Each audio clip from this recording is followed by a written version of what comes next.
Sarah Martinez walked down Main Street with her head down. She carried a bag of books from the library where she worked every day. The morning sun was bright, but Sarah did not look up to enjoy it. She knew that if she looked around, she might see people staring at her or whispering about her. At 25 years old, Sarah had lived in Willowbrook her whole life. It was a small town where everyone knew everyone else. Most people in small towns felt safe and happy because of this.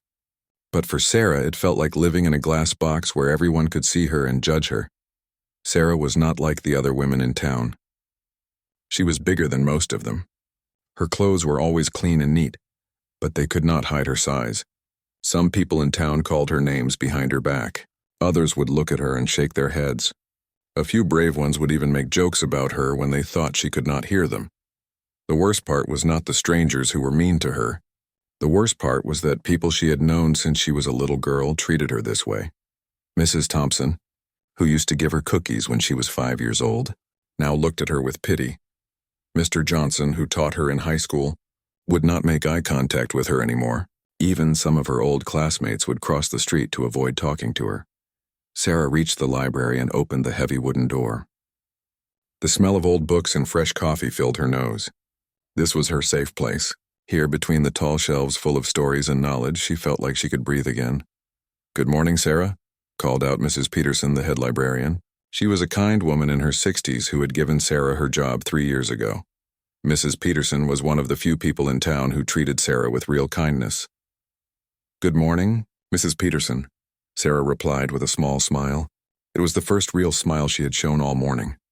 Sarah put her bag down behind the front desk and started her daily work. She loved organizing books, helping people find what they needed, and reading during her lunch break. Books were her friends. In stories, she could be anyone she wanted to be. She could travel to far places, fall in love, and have adventures. Around 10 in the morning, a group of teenage girls came into the library. Sarah recognized them from the local high school. They were loud and giggly the way teenage girls often are. Sarah tried to ignore them and continued sorting returned books. "Oh my God, look who's working here," one of the girls whispered, but not quietly enough. "I know, right? My mom says she never leaves her house except to come here," another girl said. "I heard she eats lunch alone in the back room every day." "So sad," the third girl added. Sarah felt her face get hot with shame. She wanted to tell them that she ate lunch alone because it was peaceful, not because she had no friends. She wanted to say that she liked her quiet life and her books. But instead, she just kept sorting the books and pretended she could not hear them. The girls picked out some magazines and left, still giggling and whispering. Sarah felt tears start to form in her eyes, but she blinked them away. She had learned long ago that crying at work only made things worse. During her lunch break, Sarah took her sandwich to the small garden behind the library. It was a quiet spot with a wooden bench and some flowers that Mrs. Peterson had planted. Sarah often came here to eat and read. Today she had brought a book about art history. As she read about famous painters and their masterpieces, Sarah forgot about the mean girls and the staring people. She imagined herself walking through museums in Paris or Rome, looking at beautiful paintings and sculptures. In her mind, she was confident and happy. People looked at her because they admired her knowledge, not because they were judging her appearance. Sarah had always loved art. As a child, she would spend hours drawing and painting. Her mother had hung her pictures on the refrigerator and told her she was very talented. But as Sarah grew older and bigger, she stopped showing her art to anyone. She still drew and painted at home, but she kept her creations hidden in a box under her bed. The afternoon at the library was quiet. Sarah helped an old man find a book about gardening and showed a young mother where the children's books were. These simple interactions made her feel useful and important. When people needed help finding information or books, they did not seem to notice or care about how she looked. They just saw someone who could help them. As closing time approached, Sarah started to feel anxious again. Soon she would have to walk home through the town streets. She would have to face the stares and whispers again. She would have to pass by the coffee shop where the popular people from her high school class often met. She would have to walk by the park where families played with their children and couples held hands. At 5 o'clock, Sarah locked up the library and began her walk home. She lived in a small apartment above the flower shop on Elm Street.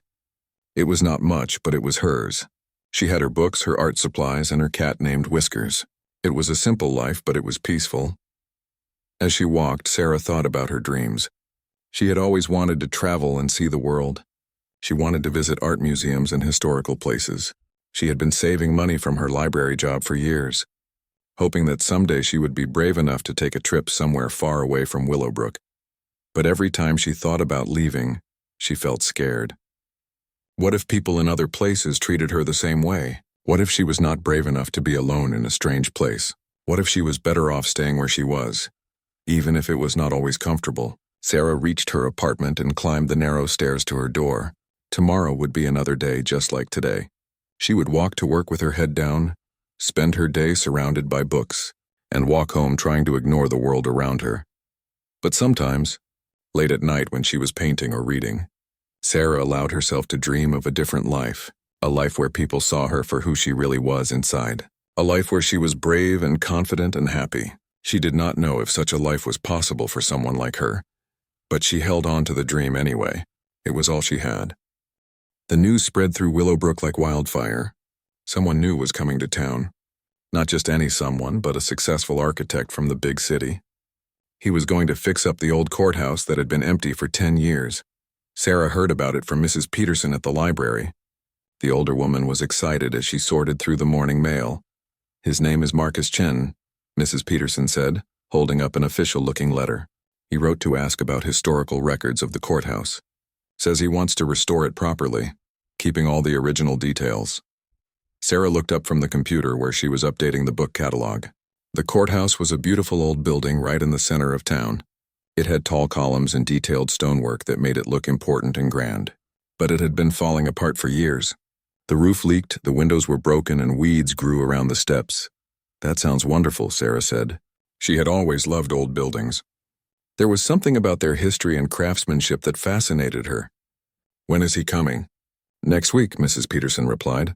"And he'll probably need our help with research. You know more about this town's history than anyone, Sarah." Sarah felt a little flutter of excitement in her chest. She did know a lot about Willowbrook's history.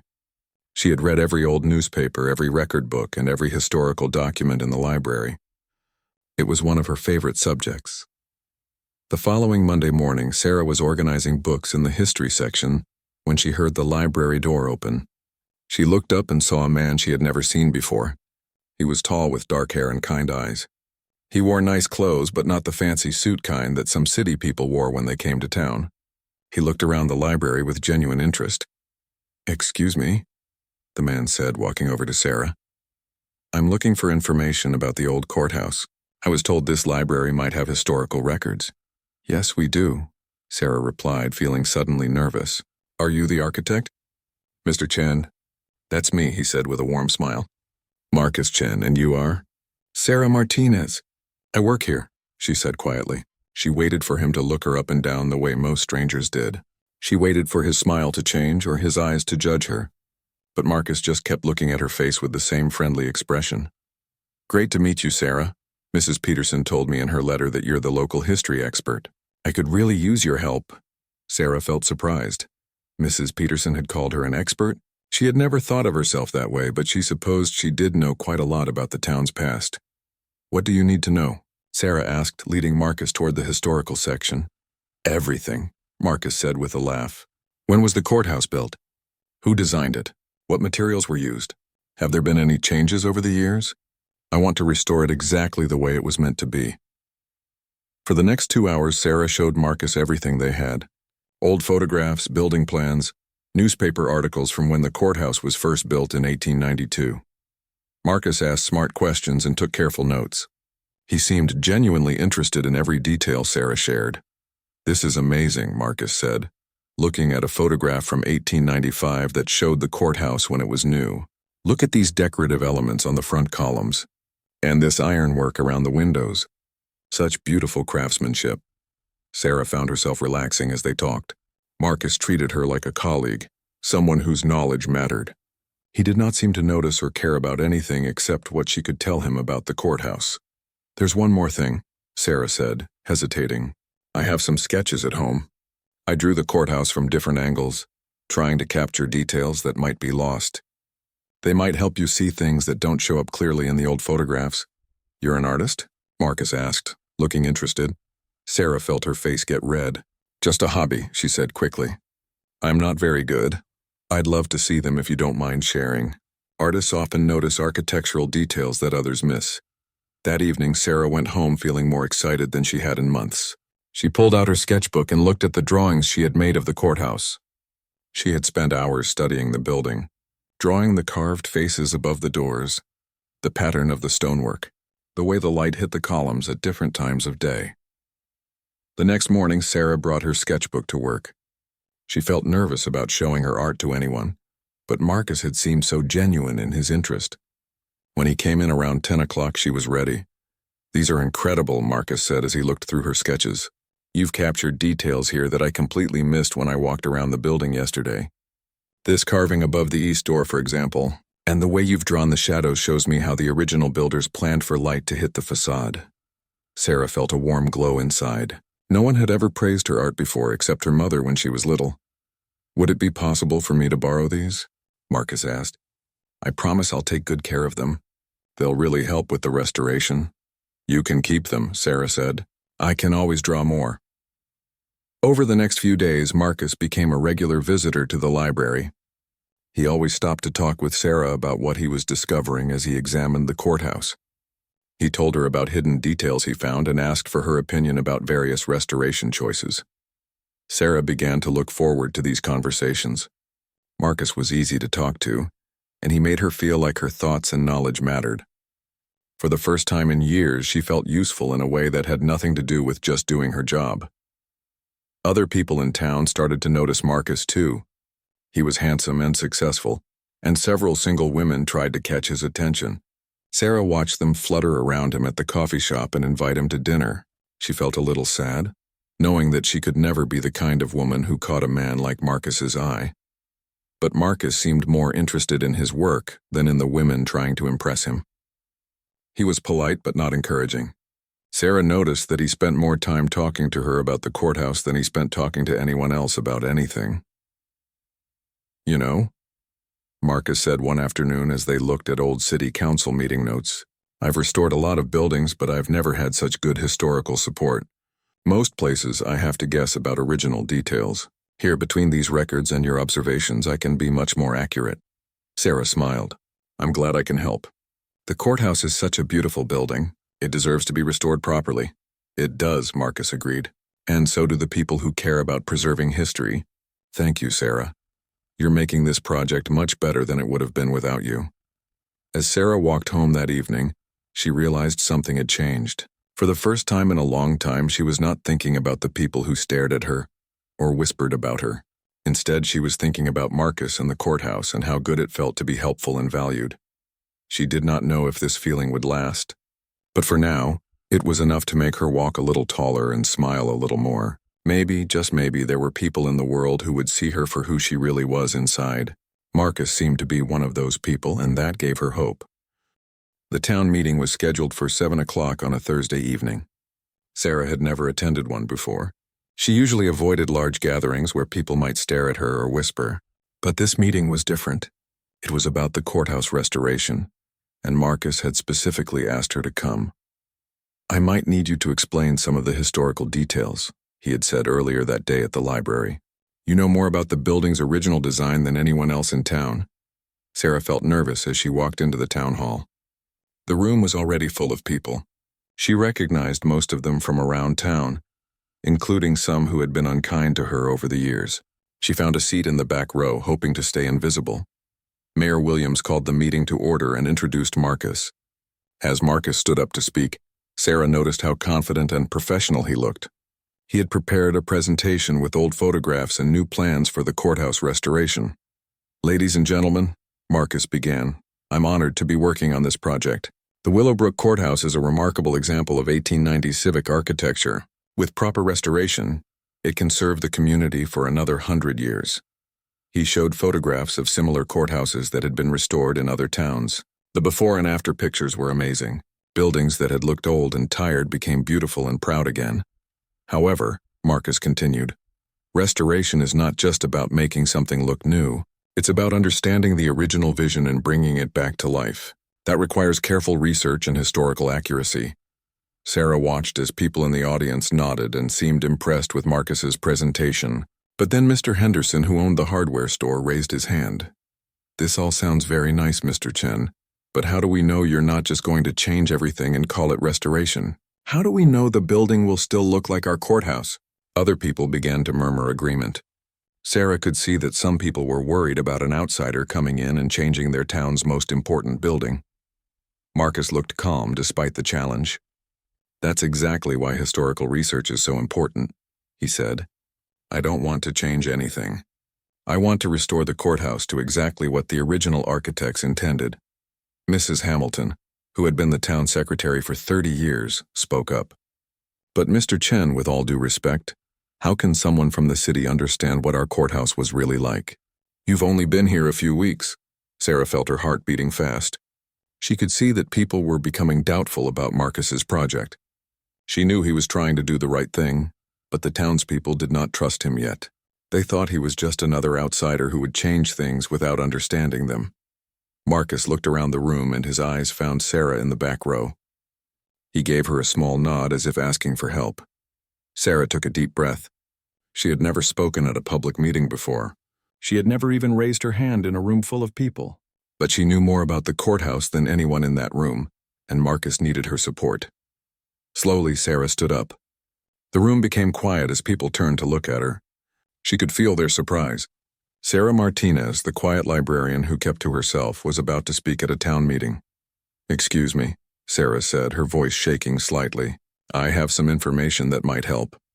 Mayor Williams looked surprised but nodded for her to continue. Sarah walked to the front of the room, carrying a folder she had brought with her. Her legs felt weak, but she forced herself to keep moving. "I've been researching the courthouse's history for the past month," she said, her voice getting stronger. "I found the original architectural plans from 1892, along with detailed notes from the town council meetings when the building was being planned." She opened her folder and pulled out copies of documents. The courthouse was designed by Thompson and Associates from the state capitol.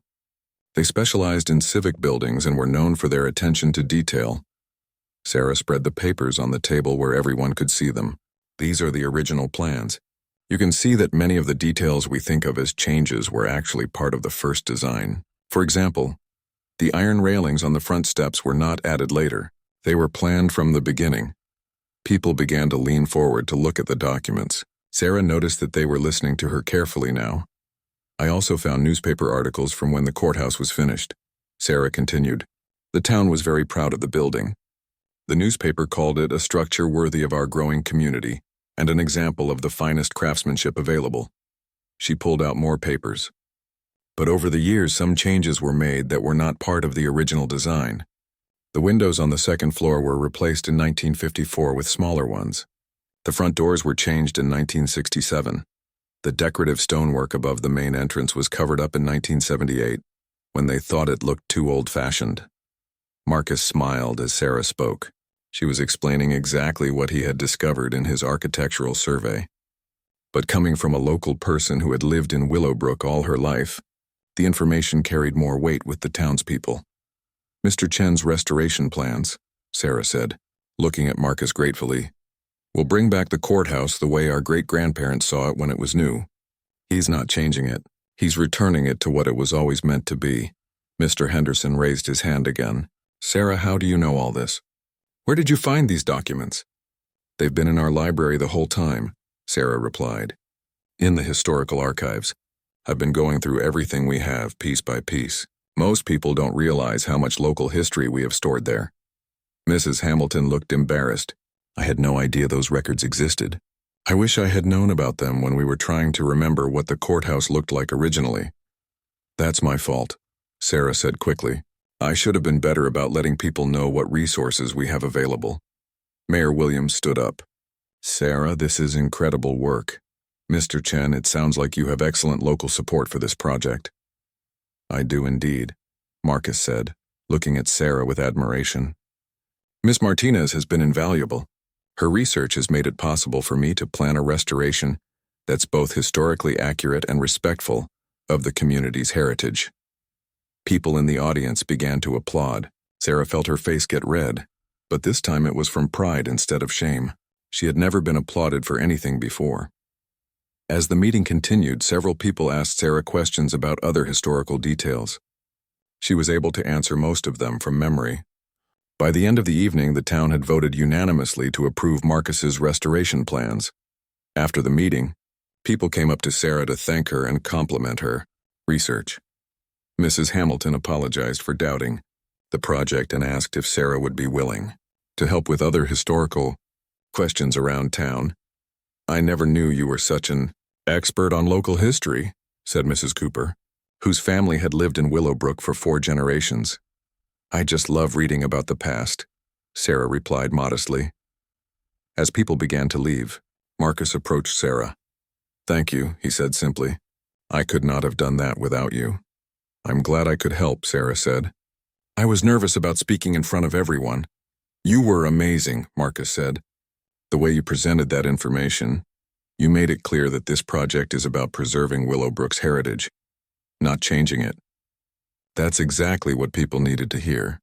As Sarah walked home that night, she felt different than she had ever felt before. For the first time in her adult life, she had stood up in front of her entire community and shared her knowledge.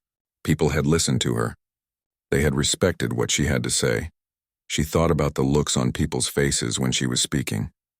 Instead of judgment or pity, she had seen interest and respect. They were not looking at her size or her shyness. They were listening to her words and valuing her expertise. Sarah realized that she had been hiding her light under a basket for years. She had so much knowledge and so many insights, but she had been too afraid to share them. Tonight had shown her that people in her community were willing to listen if she was brave enough to speak. The courthouse restoration was important, but Sarah suspected that something even more significant had happened at that town meeting. She had found her voice, and for the first time in a long time, she was excited to see what might happen next. After the town meeting, everything changed for Sarah. People, who had barely spoken to her before, now nodded and said hello when she passed them on the street. Mrs. Hamilton stopped by the library to ask about historical records for her own family research. Even the teenage girls who had made fun of her before seemed to look at her with something like respect.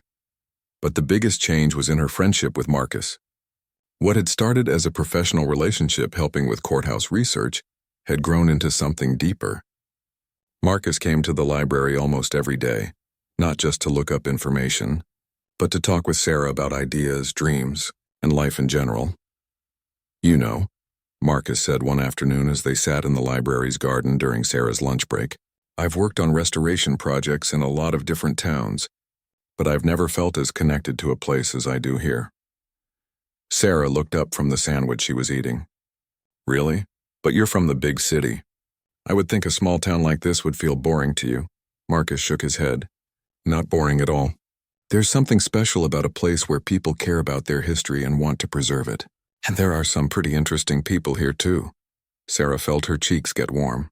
Over the past few weeks, she had begun to wonder if Marcus might be talking about her when he mentioned interesting people. But she was afraid to hope for too much. "Tell me about your life in the city," Sarah said, changing the subject. "Do you miss it?" "Sometimes," Marcus admitted. "I miss the museums and the variety of restaurants. I miss being able to see live theater and concerts. But I don't miss the rush and the noise and the feeling of being anonymous all the time." "Anonymous?" Sarah asked. "I would think that would be nice. Here everyone knows everyone else's business." "That's true," Marcus said. "But it also means that people care about each other. In the city, you can live next door to someone for years and never learn their name. Here, Mrs. Peterson asks me how my work is going every time I see her. Mr. Johnson at the hardware store remembers exactly which screws I needed for my project last week. That connection matters." Sarah had never thought about small-town life that way. To her, everyone knowing her business had always felt like a burden. But Marcus made it sound like a gift. "What about you?" Marcus asked. "Have you ever thought about leaving Willowbrook?" Sarah was quiet for a moment. "All the time," she finally said. "I dream about traveling to places I've only seen in books. I want to visit art museums in Paris and see ancient buildings in Rome and walk through the British Library in London." "What's stopping you?" Marcus asked gently. Sarah looked down at her hands.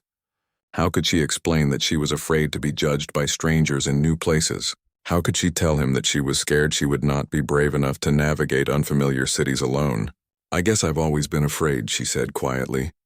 I'm not very confident around new people. Marcus was quiet for a moment. You know, he said, watching you at that town meeting, I never would have guessed that you were afraid of anything. You were so calm and professional. You commanded the entire room's attention. That was different, Sarah said. I was talking about something I knew well. History and research are easy for me. It's just regular social situations that are hard. But Sarah, Marcus said, that's exactly what confidence is. It's not about never being afraid. It's about doing important things even when you are afraid. Sarah looked at him with surprise. She had never thought about confidence that way before. Over the next few weeks, Sarah and Marcus spent more and more time together. They had lunch in the library garden almost every day. Marcus shared stories about the different buildings he had restored and the places he had traveled. Sarah told him about the books she loved and the historical mysteries she enjoyed solving. One day, Marcus asked Sarah to show him around some of the other historical sites in Willowbrook. They walked to the old cemetery where some of the town's founders were buried. Sarah knew the stories behind many of the old headstones and shared them with Marcus as they walked. This is incredible, Marcus said as Sarah told him about the Revolutionary War soldier who had settled in Willowbrook after the war ended.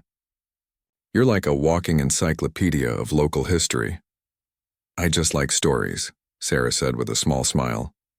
Every old building, every family grave, every faded photograph has a story to tell. Most people are too busy to listen, but I find them fascinating.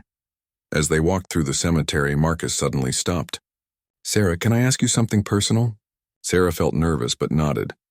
What happened to make you so shy about being around people? Because the person I'm getting to know is intelligent, funny, knowledgeable, and kind. I can't understand why you seem to think people wouldn't want to know you. Sarah felt tears start to form in her eyes. She had never talked to anyone about this before. I've been overweight my whole life, she said quietly. In a small town, that makes you different. People have been making comments and jokes about my appearance since I was in elementary school. After a while, you start to believe that how you look is all people see when they look at you. Marcus stopped walking and turned to face her. Sarah, I need to tell you something, and I hope you'll believe me when I say it. When I look at you, I see someone who is smart and talented and interesting. I see someone who cares about preserving history and helping others. I see someone who was brave enough to stand up in front of her entire community to defend something she believed in. Your appearance is just your appearance. It's not who you are. Sarah wiped away a tear that had started to roll down her cheek. You really mean that? I absolutely mean it, Marcus said firmly. And I think there are probably other people in this town who see you the same way, if you gave them a chance. That afternoon, Sarah thought about what Marcus had said. She began to notice small things she had missed before. The way Mrs. Peterson always asked about her opinions on book orders. The way the elderly Mr. Frank always thanked her warmly when she helped him find books about gardening. The way children in the library seemed comfortable coming to her for help finding picture books. Maybe Marcus was right. Maybe some people did see her for who she was inside. Maybe she had been so focused on the few people who judged her that she had missed the ones who valued her. The next day, Marcus brought Sarah a small gift. It was a book about European architecture with beautiful photographs of famous buildings. I saw this in the bookstore in the next town over, he said. I thought you might enjoy the pictures and maybe it would give you ideas for future travels. Sarah held the book carefully and flipped through the pages. The photographs were stunning. Gothic cathedrals, Renaissance palaces, modern museums. She could imagine herself walking through these places, sketching architectural details, learning their histories. Thank you, she said softly. This is beautiful. Sarah, Marcus said, I want you to know that having you as a friend has made my time in Willowbrook much richer than it would have been otherwise. You've helped me understand this town and its history, but you've also helped me see things differently. You have a perspective on life that I find really valuable. Sarah looked up at him with surprise. I do? You do, Marcus said with a smile. You notice details that other people miss. You find beauty in old forgotten things. You care about preserving the past so future generations can learn from it. Those are rare and wonderful qualities. As Sarah walked home that evening, she realized that her friendship with Marcus had given her something she had never had before. Someone who saw her potential instead of her limitations. For the first time in her adult life, she was beginning to see herself through kinder eyes. She still felt nervous about social situations, and she still worried about what people thought of her. But Marcus had planted a seed of confidence that was slowly beginning to grow. Maybe she was more than she had always believed herself to be. Maybe there were adventures and friendships and experiences waiting for her, if she could find the courage to reach for them. The courthouse restoration was progressing beautifully, but Sarah realized that something inside her was being restored too. Her friendship with Marcus was helping her rebuild her own sense of self-worth, one conversation at a time. The Harvest Festival was Willowbrook's biggest event of the year. Every October, the whole town gathered in the Central Park for food, music, games, and celebration. Sarah had attended the festival as a child with her family, but for the past several years she had avoided it. Too many people, too many chances for stares and whispers. But this year was different. Marcus had asked her to come with him. "I'd love to see the festival," he had said, "but I don't know anyone except you and Mrs. Peterson. Would you mind showing me around?" Sarah's first instinct was to say no. She imagined all the people who would see them together and wondered what they would think or say. But then she remembered what Marcus had told her about confidence being about doing important things even when you're afraid. "Okay," she had said, surprising herself. "I'll come with you." On the day of the festival, Sarah spent extra time getting ready. She wore her best dress and tried to fix her hair in a nice way. When she looked in the mirror, she tried to see herself the way Marcus saw her, as someone with value beyond her appearance. Marcus met her at her apartment at 2 o'clock.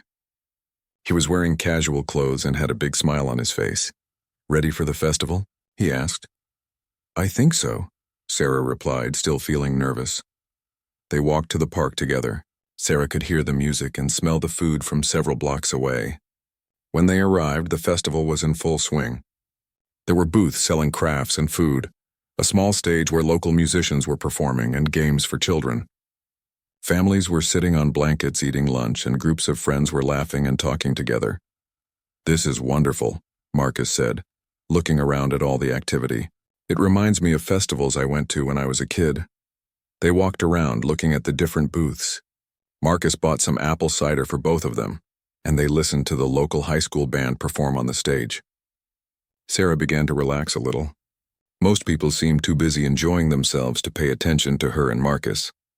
At the craft booth, Sarah stopped to look at some handmade pottery. The pieces were beautiful, with detailed glazes and elegant shapes. "Do you like pottery?" Marcus asked. "I love it," Sarah said. "I've always wondered what it would be like to try making it myself." "You should take a class," Marcus suggested. "I bet you'd be good at it. You have such a good eye for artistic details." Sarah smiled at the compliment but did not say anything. She was still learning to accept praise without immediately dismissing it. They were looking at the pottery when Sarah heard familiar voices behind her. "Look who decided to show up this year," said Jenny Walsh, one of Sarah's former classmates. Jenny was with 2 other women Sarah recognized from high school. Sarah felt her stomach drop. Jenny had been one of the popular girls in school and had never been particularly kind to Sarah. She turned around slowly, hoping Marcus had not heard the comment. "Hi, Jenny," Sarah said quietly. "Sarah Martinez," Jenny said with a fake smile. "I haven't seen you at one of these festivals in years. Usually you stay hidden away in that library." The other women giggled. Sarah felt her face getting red with embarrassment. She glanced at Marcus, who was watching the interaction with a confused expression. "I work at the library," Sarah said, trying to keep her voice steady. "I don't hide there." "Oh, come on," said Lisa, one of Jenny's friends. "Everyone knows you barely leave that place except to go home. My mom says you eat lunch alone in the back room every day, like some kind of hermit," added the third woman, whose name Sarah could not remember. Sarah felt the familiar feeling of shame washing over her. She wanted to disappear or run away. These were the moments she had been trying to avoid by staying away from public events. Marcus stepped closer to Sarah and looked directly at the 3 women. His friendly expression had disappeared. "Excuse me," he said firmly. "I don't think we've been introduced." "I'm Marcus Chen." "Oh," Jenny said, her whole manner changing. "You're the architect." "I'm Jenny Walsh. This is Lisa and Amanda. We've heard so much about you, have you?" Marcus said coolly. "Well, I've heard a lot about Sarah, too. Did you know that she's the reason the courthouse restoration is going to be historically accurate? Without her research and expertise, the project would not have been possible." The 3 women looked surprised. Sarah could tell they had no idea about her involvement in the courthouse project. I didn't know Sarah was involved in that, Jenny said, sounding less confident than before. Very involved, Marcus continued. She's discovered historical documents that no one else even knew existed. She's provided architectural insights that have been invaluable. The whole town benefited from her knowledge at the town meeting last month. Sarah felt amazed listening to Marcus describe her work. She had helped with the research because she enjoyed it, but she had not thought of herself as being important to the project. That's great, Lisa said awkwardly. Marcus was not finished, and beyond her professional expertise, Sarah is one of the most intelligent, thoughtful, and genuinely kind people I've ever met. She knows more about art, history, and literature than most people with advanced degrees. She's curious about the world and passionate about learning. Any community would be lucky to have someone like her. Sarah stared at Marcus in shock. No one had ever defended her like this before. No one had ever spoken about her with such respect and admiration in front of other people. Jenny and her friends looked uncomfortable. Well, Jenny said, that's nice. We should probably go find our families. Yes, Marcus said pleasantly. You should. The three women walked away quickly, whispering among themselves as they left. Sarah felt like she might cry, but this time it was from gratitude instead of shame. Marcus, she said softly, you didn't have to do that. Yes, I did, Marcus said firmly. Sarah, I don't know what those women's problem is, but they were being cruel to you for no reason. And I'm not going to stand by and let people treat my friend that way. Your friend? Sarah asked. Marcus paused and looked at her seriously. Actually, Sarah, I hope you know that you mean more to me than just a friend. Over the past few months, I've come to care about you very much. You're an amazing person, and I hate that some people in this town have made you feel otherwise. Sarah felt her heart beating fast. What are you saying? I'm saying that I admire you, Marcus said. I admire your intelligence, your kindness, your passion for knowledge, your quiet strength. I admire the way you helped me with the courthouse project and the way you stood up at that town meeting, despite being nervous.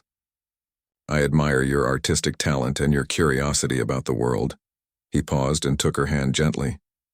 I'm saying that I've fallen for you, Sarah, and I wanted everyone here to know how I feel about you, especially those women who think they can treat you poorly.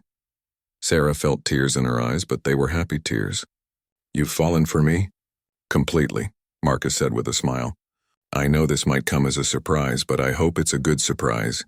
Sarah looked around the festival. She noticed that several people had overheard Marcus's declaration.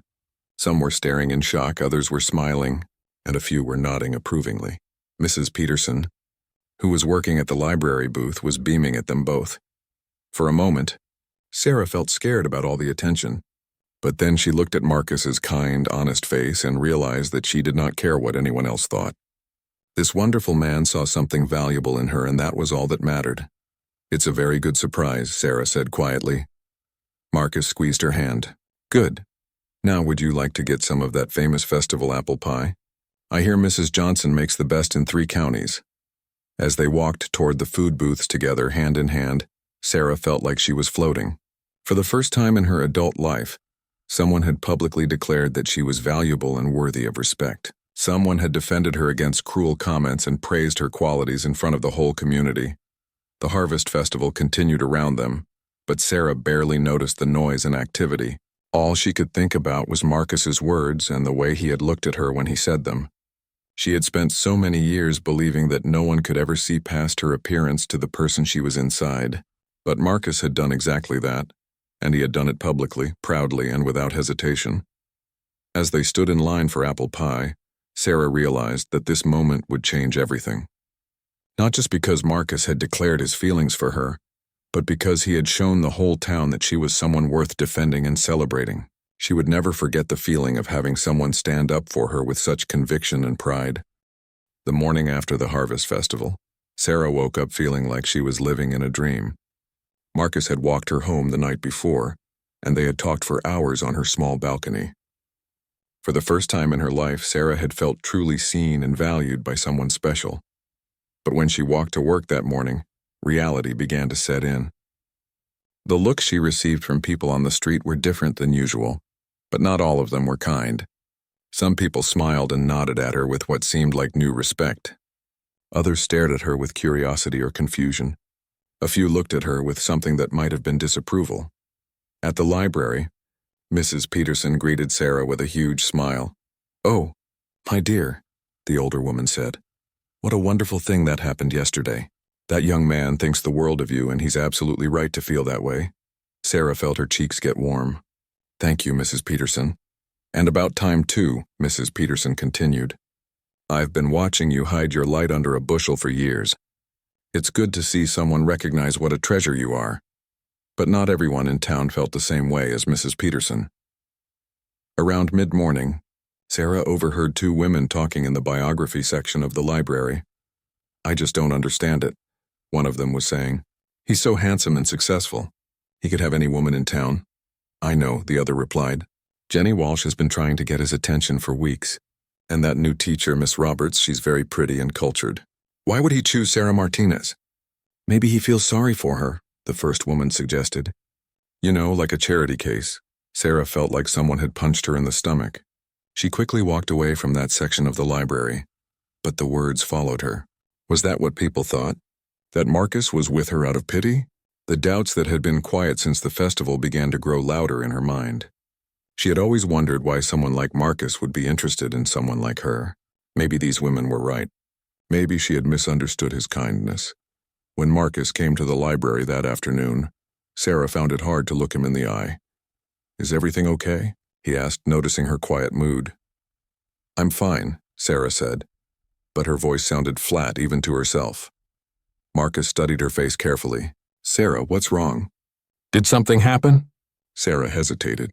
She did not want to tell him what she had overheard, but she also could not shake the feeling that maybe those women were right. "People are talking," she said finally. "What kind of talking?" "About us. About you. About why you would—" She trailed off, unable to finish the sentence. Marcus sat down in the chair next to her desk. "Why I would what, Sarah?" "Why you would be interested in me," she said quietly. "People think you must feel sorry for me or that you're trying to be charitable." Marcus looked angry, but Sarah could tell his anger was not directed at her. "And you believe that?" Sarah shrugged. "I don't know what to believe. It's just that you could have anyone you wanted. There are so many women in town who are prettier and more social and more confident than I am." "Sarah," Marcus said firmly, "look at me." She raised her eyes to meet his. "I'm not interested in anyone else in this town. I'm not interested in pretty or social or confident if those things come without substance. I'm interested in you because of who you are. Not because I feel sorry for you or because I'm trying to do a good deed." "But why?" Sarah asked. The question she had been afraid to voice. Marcus was quiet for a moment, as if he was choosing his words carefully. "Do you remember the first day we met?" he asked. "When I came in looking for information about the courthouse." Sarah nodded.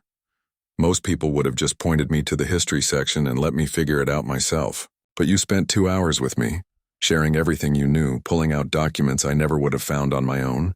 You were genuinely excited about the project and wanted to help me do it right." He paused. "And then when I asked about your sketches, you were so humble about your talent. But those drawings were incredible, Sarah. They showed me things about that building that I never would have noticed otherwise." Sarah listened quietly. "Over the past few months," Marcus continued, "I've gotten to know someone who is passionate about learning, who cares deeply about preserving history, who notices beauty in forgotten places, someone who is brave enough to stand up in front of the whole town when it mattered, someone who is kind and thoughtful and genuine." He reached for her hand. "Those are the qualities I find attractive, Sarah. Not just how someone looks or how popular they are. I'm interested in you because you have depth and character and intelligence, because when I'm with you, I feel like I can be completely myself." Sarah felt tears forming in her eyes. "Really? Really?" Marcus said with certainty. "And if people in this town can't understand that, then that says something about them, not about us." That evening, Sarah went home feeling somewhat better, but the doubts did not completely go away. Over the next few days, she noticed that the town seemed divided in their opinions about her relationship with Marcus. Some people, like Mrs. Peterson and Mr. Frank from the bookstore, seemed genuinely happy for her. Others, particularly some of the women who had been interested in Marcus themselves, were less supportive. The worst moment came on Friday afternoon when Sarah was walking home from work. Jenny Walsh and her two friends were sitting outside the coffee shop and they called out to her as she passed. Sarah! Sarah, wait up! Against her better judgment, Sarah stopped. We've been thinking about what happened at the festival, Jenny said with false sweetness, and we want you to know that we think it's really nice that Marcus is being so kind to you. Kind? Sarah repeated. Well, you know, Lisa chimed in. It must be such a boost for your self-esteem to have someone like him pay attention to you, even if it's just temporary. What do you mean, temporary? Sarah asked, though she was afraid she knew. Oh, come on, Sarah, Amanda said. Men like Marcus don't end up with women like you in the real world. He's probably just being nice while he's stuck in our little town. Once his project is finished, he'll go back to the city where he belongs. Sarah felt like the ground was shifting under her feet. These women were voicing the deepest fear she had been trying not to acknowledge, that Marcus would leave when his work was done, and that whatever was between them would end. He's just playing house with small-town life, Jenny continued. But eventually, he'll want to be with someone who fits his real world. Someone sophisticated and worldly. Sarah walked away without responding, but the words followed her home. That night she lay in bed thinking about what Jenny had said. Marcus had never talked about what would happen when the courthouse restoration was finished. He had never mentioned anything about staying in Willowbrook permanently or taking her with him if he left. Maybe the women were right.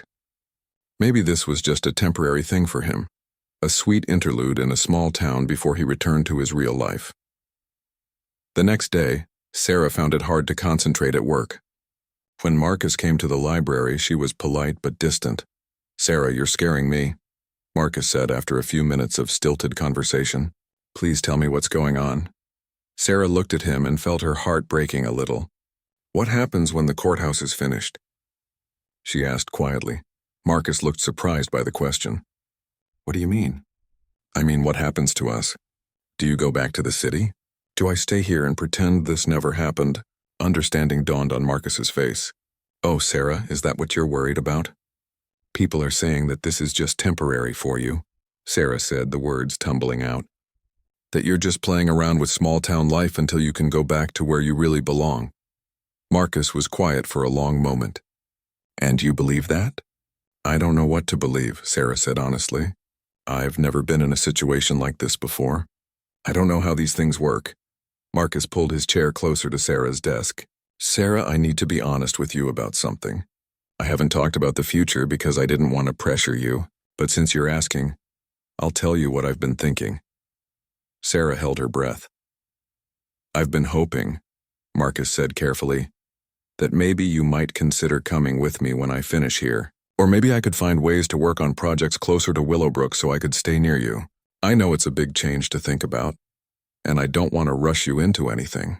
But Sarah, this isn't temporary for me. What I feel for you isn't going to end when my work here is done.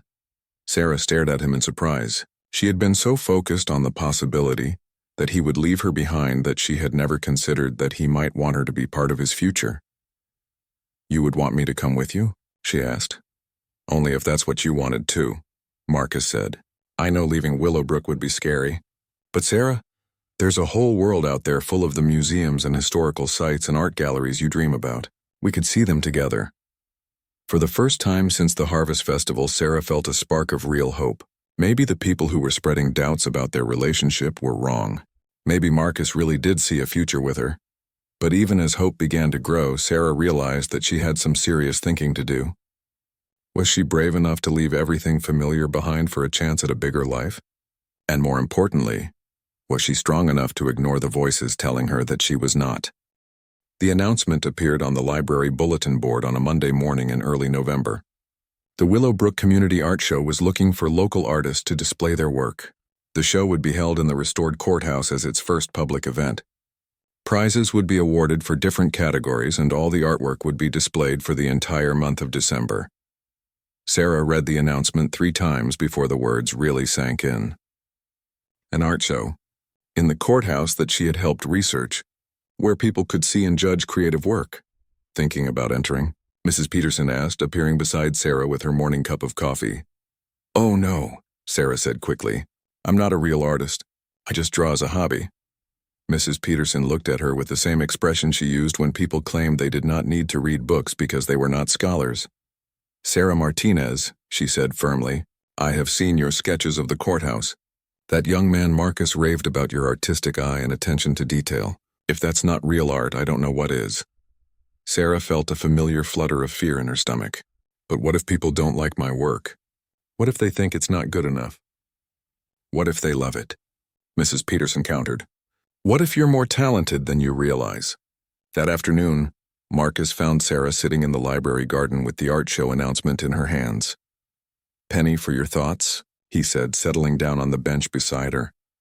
Mrs. Peterson thinks I should enter the art show, Sarah said without looking up. That's a wonderful idea, Marcus said enthusiastically. Your artwork is beautiful, Sarah. People should have a chance to see it. Sarah shook her head. I can't. What if it's terrible? What if people laugh at it? Marcus was quiet for a moment. Can I tell you something? He said finally. Sarah nodded. When I first started as an architect, I was terrified to show my designs to clients. I was convinced that everyone would see them and realize I had no idea what I was doing. I almost quit after my first project because I was so scared of being judged. What changed? Sarah asked. My mentor told me something I'll never forget. He said that hiding your talents doesn't protect you from criticism. It just guarantees that no one will ever get to appreciate what you can create. Sarah looked at Marcus thoughtfully. Your drawings of the courthouse weren't just helpful for my work, Marcus continued. They were genuinely beautiful. You have a gift, Sarah, and I think you owe it to yourself to let people see it. That evening, Sarah went home and pulled out the box of artwork she kept under her bed. She had been drawing and painting for years, but she had never shown her work to anyone except Marcus. There were sketches of buildings around town, landscapes of the nearby countryside, and detailed studies of flowers and trees. As she looked through her artwork, Sarah tried to see it through other people's eyes. Were these drawings any good? Did they show real artistic skill, or were they just the hobby work of someone who liked to doodle? She picked up one of her courthouse sketches and studied it carefully. The lines were clean and confident. The shading showed depth and dimension. The details were accurate but also somehow captured the building's dignified character. Maybe Marcus and Mrs. Peterson were right. Maybe her artwork was better than she thought. The next morning, Sarah made a decision that surprised even herself. She walked up to Mrs. Peterson's desk and said, I want to enter the art show. Mrs. Peterson's face lit up with joy. Oh, Sarah, that's wonderful. Which pieces will you submit? I think my courthouse series, Sarah said, her voice shaking slightly with nerves. The drawings I made while Marcus was doing his research. Perfect choice, Mrs. Peterson said. Those drawings tell the story of our town's most important building. People will love seeing the courthouse through an artist's eyes. Over the next 2 weeks, Sarah worked on preparing her submission. She selected her 5 best courthouse drawings and had them professionally framed. She wrote descriptions of each piece, explaining the historical details she had tried to capture and the artistic choices she had made. As the day of the art show opening approached, Sarah felt more nervous than she had ever felt in her life. What if people hated her work? What if they thought she was presumptuous for calling herself an artist? What if she embarrassed herself in front of the whole town? But alongside the fear, Sarah felt something else. Excitement. For the first time in her life, she was going to share something she had created with her community. She was going to take a risk and put herself out there despite her fears. The night before the art show opening, Marcus came to Sarah's apartment for dinner. She had made his favorite meal, and they sat on her small balcony eating and talking as the sun set over the town. Are you nervous about tomorrow? Marcus asked. Terrified, Sarah admitted, but also excited. Is that strange? Not at all, Marcus said. That's how you know you're doing something important. The things that matter most are usually the things that scare us the most. The opening night of the art show was held on a Friday evening. The courthouse looked magnificent with its restored stonework and gleaming windows. Inside, the grand lobby had been transformed into a gallery space with professional lighting and elegant display stands. Sarah arrived early before the other guests. She wanted to see how her artwork looked in the exhibition space and prepare herself mentally for what was to come. Her courthouse series was displayed along the north wall of the lobby. The 5 drawings were beautifully lit, and small placards next to each one included her descriptions of the historical and artistic elements. They look incredible, Marcus said, appearing beside her. Sarah, you should be so proud. As the evening progressed and more people arrived, Sarah watched nervously as visitors moved through the exhibition. She saw people stop and look at her drawings, reading her descriptions and discussing the artwork with their companions. Then something wonderful happened. Mrs. Hamilton, the former town secretary, approached Sarah with a big smile. "Sarah, dear, I had no idea you were such a talented artist. These drawings of the courthouse are absolutely beautiful. You've captured details in that building that I've looked at for 30 years but never really noticed." "Thank you," Sarah said, feeling a warm glow of pride. As the evening continued, more and more people came up to compliment Sarah on her artwork. Mr. Johnson from the hardware store said her drawings made him see the courthouse in a whole new way. The high school art teacher asked if Sarah had ever considered teaching drawing classes. Even some of the younger people in town, including a few who had never paid much attention to Sarah before, stopped to tell her how much they enjoyed her work. The most meaningful moment came when an elderly woman named Mrs. Garcia approached Sarah with tears in her eyes. "My dear," the woman said, "your drawing of the courthouse steps brought back such beautiful memories. That's where my husband proposed to me in 1952. You captured the romance and dignity of that building so perfectly. Thank you for helping me remember." As the evening wound down, the judges announced the winners of the various categories. Sarah had not expected to win anything, but she felt proud just for having participated.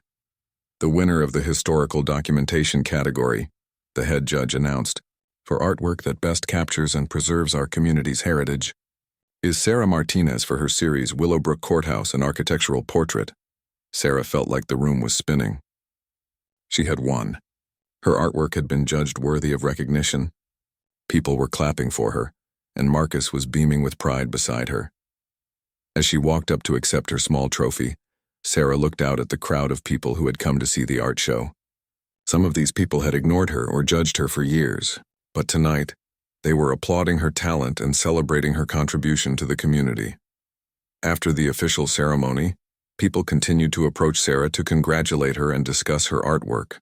For the first time in her adult life, Sarah was the center of positive attention. People wanted to talk to her, to learn from her, to hear her thoughts about art and history. Mrs. Peterson found Sarah near the end of the evening and pulled her aside. "I am so proud of you," the older woman said with genuine emotion. "You took a risk tonight and it paid off beautifully. But more than that, you showed this community who you really are inside. That takes real courage." As Sarah walked home that night, still carrying her small trophy, she reflected on how much her life had changed in just a few months. She had found her voice at the town meeting. She had discovered friendship and possibly love with Marcus, and now she had shared her artistic talents with her community and been recognized for them. The girl who used to walk through town with her head down, afraid of being noticed, had become a woman who could stand proudly in a room full of people and accept praise for her accomplishments. Sarah realized that finding strength had not been about becoming a different person. It had been about finally allowing the person she had always been inside to come forward and be seen. All her life she had hidden her intelligence, her talents, and her kind heart because she was afraid of being judged. But Marcus had shown her that the right people would appreciate her for who she was, and tonight the community had proved him right. As she unlocked her apartment door, Sarah felt a sense of confidence and self-worth that she had never experienced before. She was still the Say. Spring had arrived in Willowbrook, bringing with it a sense of renewal and possibility. The courthouse restoration was nearly complete, and the building stood proudly in the center of town, looking better than it had in decades. But for Sarah, the most important transformation had happened within herself. It had been 6 months since the art show, and Sarah's life had changed in ways she never could have imagined. The recognition she had received for her artwork had opened doors she did not even know existed. The Regional Historical Society had commissioned her to create drawings of other historic buildings in the area. A small gallery in the next town over had asked to display some of her work. Most surprisingly, the State Tourism Board had hired her to illustrate a guidebook about historical sites. But the biggest change was not in her work. It was in how Sarah saw herself and how others in the community saw her. "Sarah, could you help us plan the historical walking tour for the summer festival?" Mrs. Hamilton had asked just the week before. "You know more about the stories behind our buildings than anyone else. We'd love to have you lead the cemetery tour for the Historical Society," Mr. Frank had suggested. "You tell those old stories better than anyone. Would you consider teaching an art class at the community center? The recreation director had inquired. Several people have asked specifically for you after seeing your work. Sarah had said yes to all of these requests. Each one still made her nervous, but she had learned that being nervous and being capable could exist at the same time. On a warm Saturday morning in April, Sarah was sitting in the library garden reading when Marcus found her. He had been traveling more frequently recently, consulting on restoration projects in other towns, but he always came back to Willowbrook. More importantly, he always came back to her. "Good book?" he asked, settling down beside her on the familiar bench. "It's about the restoration of medieval churches in France," Sarah said with a smile. "Research for our trip, their trip." After months of planning and saving, Sarah and Marcus were going to spend 3 weeks in Europe, visiting museums, historical sites, and architectural landmarks. It would be Sarah's first time traveling outside of her home state, let alone to another country. "Are you still nervous about it?" Marcus asked, though he was smiling because he already knew the answer. "Terrified," Sarah admitted, but the good kind of terrified. Over the past months, Sarah had discovered that there were different types of fear. The old fear had been about hiding and avoiding judgment. The new fear was about growth and possibility. She was learning to embrace the new kind. "I have some news," Marcus said, and something in his tone made Sarah look up from her book. "Good news or bad news?" she asked. "Good news, I hope," Marcus said. "I've been offered a position with a firm that specializes in historical preservation. They have projects all over the region, which means I could be based anywhere I want." Sarah felt her heart skip. "Anywhere? I was thinking maybe a small town with a good library and a beautiful courthouse," Marcus said with a grin. "If the local history expert would be willing to help me with research on future projects." "Marcus," Sarah said softly, "are you saying you want to stay in Willowbrook?" "I'm saying I want to be wherever you are," Marcus replied seriously. "Whether that's here or in some big city with museums and galleries or traveling around the world documenting historical sites. I've found something here that's more valuable than any career opportunity. A life with someone I love." Sarah felt tears of happiness forming in her eyes. "You love me?" "I love you," Marcus said firmly. "I love your mind and your talent and your kind heart. I love the way you see beauty in forgotten places and find stories in old stones. I love your curiosity about the world and your dedication to preserving the past. I love who you are, Sarah, and I want to build a future with you." Sarah set down her book and turned to face Marcus fully.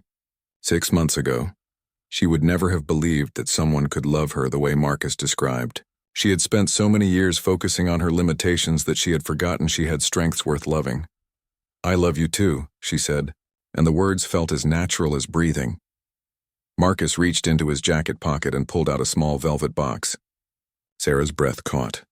"Sarah Martinez," Marcus said, opening the box to reveal a simple but elegant ring. "Will you marry me?" Sarah looked at the ring, then at Marcus's hopeful face, then around the library garden where they had shared so many lunches and conversations. This place had been her refuge for years, but now it felt like the launching pad for a much bigger life.